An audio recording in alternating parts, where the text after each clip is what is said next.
اعوذ باللہ من الشیطان الرجیم بسم اللہ الرحمن الرحیم ام تأمرہم کیا حکم دیتی ہیں انہیں احلامہم ان کی عقلیں بہذا اس قسم کی محمل باتوں کا ام ہم قوم طاغون یا یہ لوگ ہی سرکش ہیں۔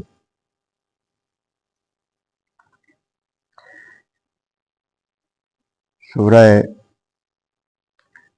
طور کی آیت نمبر 32 سے شروع ہو رہا ہے آج کا درس۔ اللہ تبارک و تعالی سوال فرما رہے ہیں مشرکین، کافر اور منکرین سے۔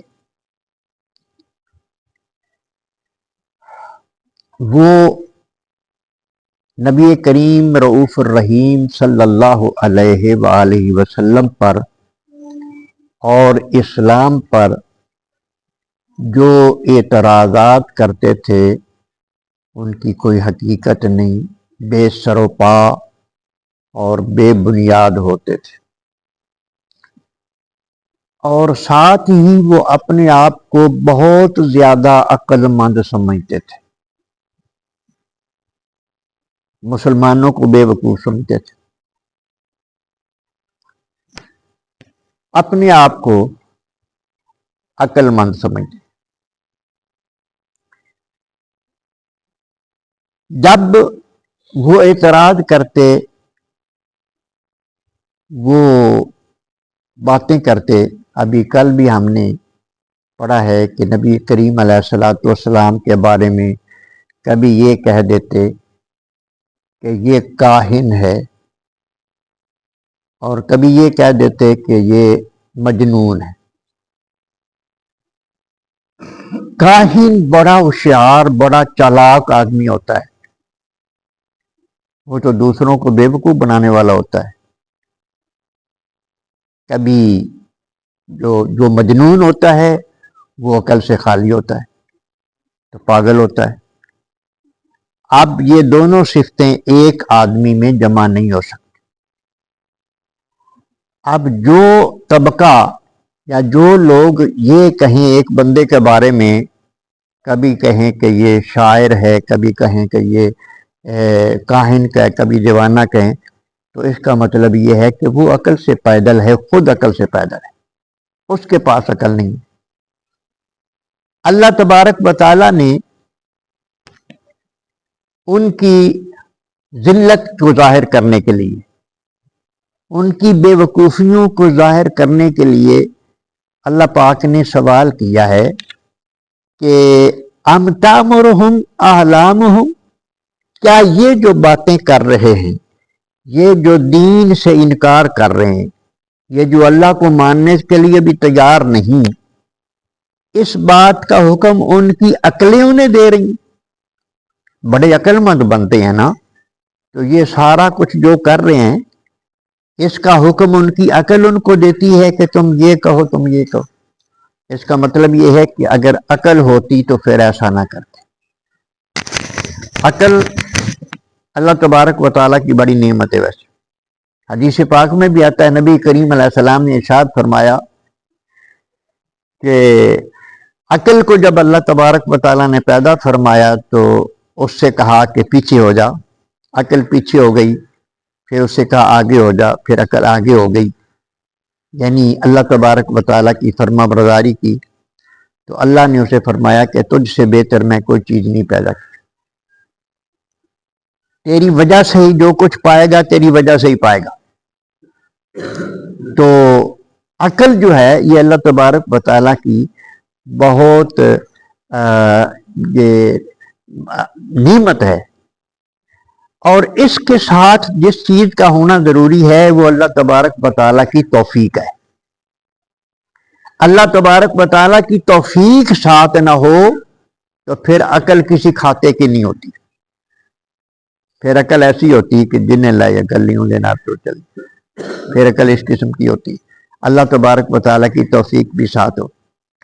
اللہ تبارک و تعالیٰ ارشاد فرما رہا ہے کیا ان کو عقل یہ مشورے دیتی ہے کہ حکم دیتی ہے کہ تم اس طرح کرو، یا یہ لوگ ہیں ہی سرکش؟ اصل بات یہ ہے کہ ایک بندے نے یہ بات ٹھان لی ہے کہ میں نے یہ بات نہیں ماننی، اس کو آپ جتنے مرضی دلائل دے لیں اس نے نہیں ماننا. دلائل کی کوئی حیثیت نہیں. جو سرکش ہے، جو اڑا ہوا ایک بات پر. ام یقولون تقبلہ بل لا یؤمنون، کیا وہ کہتے ہیں کہ انہوں نے خود ہی قرآن گھڑ لیا ہے، در حقیقت یہ بے ایمان ہے. نبی کریم رؤوف الرحیم صلی اللہ علیہ وآلہ وسلم پر اللہ کی وحی نازل ہوتی. نبی کریم علیہ السلام اللہ کا کلام لوگوں کو سنا دیتے اور ساتھ یہ بھی ارشاد فرماتے کہ یہ اللہ کا کلام ہے. وہ کہتے نہیں یہ اللہ کا کلام نہیں، خود گھڑا انہوں نے، خود یہ کلام بنایا ہے اور یہ ہمیں کہہ رہے ہیں. نعوذ باللہ، حضور کو جھوٹا ثابت کرنے کی کوشش کرتے کہ یہ اپنے پاس سے بنا کے سنا کے پھر کہتے ہیں یہ اللہ کا کلام ہے. تو اللہ تبارک و تعالیٰ ارشاد فرماتے ہیں کہ یہ بات وہ اس لیے کہہ رہے ہیں کہ کیونکہ وہ بے ایمان، لا یؤمن، ایمان نہیں ان کے پلے، بے ایمان ہونے کی وجہ سے وہ یہ باتیں کر رہے ہیں. فَلْيَأْتُوا بِحَدِيثٍ مِثْلِهِ، اگر ان کی اس بات میں کوئی حقیقت ہے کہ قرآن مجید جیسا کلام بھی کوئی گھڑ سکتا ہے تو بڑی عقل کا دعویٰ ان کو بھی ہے، تو لے آئے نا کوئی کلام بنا کے. ان کانوا صادقین، اگر یہ سچے ہیں. اس کے بعد فرمایا ام خلقوا من غیر شیء، کیا وہ پیدا ہو گئے ہیں بغیر کسی خالق کے؟ اب دنیا کے اندر موجود بھی ہیں، رب کو بھی نہیں مانتے، کسی پیدا کرنے والے کو بھی نہیں مانتے، موجود بھی ہیں، تو کیا یہ خود بخود پیدا ہوئے؟ ام ہم الخالقون، یا اپنے آپ کے یہ خود خالق ہیں، خود پیدا ہو گئے ہیں یا خود انہوں نے اپنے آپ کو پیدا کیا ہے، موجود ہیں اور خالق کو بھی نہیں مانتے. یہ بھی نہیں ماننے کے لیے تیار کہ اللہ تبارک و تعالی نے پیدا کیا سب کچھ، تو پھر کیا یہ خود اپنے آپ کے خالق ہیں؟ یعنی ان کا ہر معاملے میں ان کا رد کیا جا رہا ہے، ہر پہلو میں وہ جھوٹے ہیں، سچائی سے ان کا کوئی تعلق نہیں. اس وقت بھی اور آج بھی یہ حقیقت ہے کہ جو غیر مسلم ہیں نہ اس کے پاس اصلی عقل ہے، اس کی عقل بے ایمانیوں میں چالاکیوں میں تو بڑی تیز ہے، لیکن اپنے آپ کی دشمن ہے. جو بندہ اسلام نہیں قبول کرتا وہ اپنے آپ کا دشمن ہے. اسی طرح جو بندہ اسلام قبول کرنے کے بعد بھی اللہ کے احکام کی پرواہ نہیں کرتا وہ بھی اپنے آپ کا دشمن ہے. اللہ تبارک و تعالی مسلمانوں کو چاہیے کہ ان کو اپنے دین پر پورا یقین ہونا چاہیے. یقیناً یہ دین اسلام برحق ہے، اللہ برحق ہے، اللہ کا رسول برحق ہے، قرآن برحق ہے.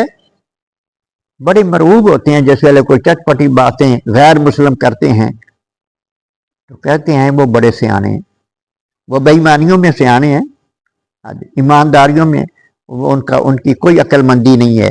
کامیاب وہ بندہ ہے جو صاحب ایمان ہے اور صراط مستقیم پر چلتا ہے.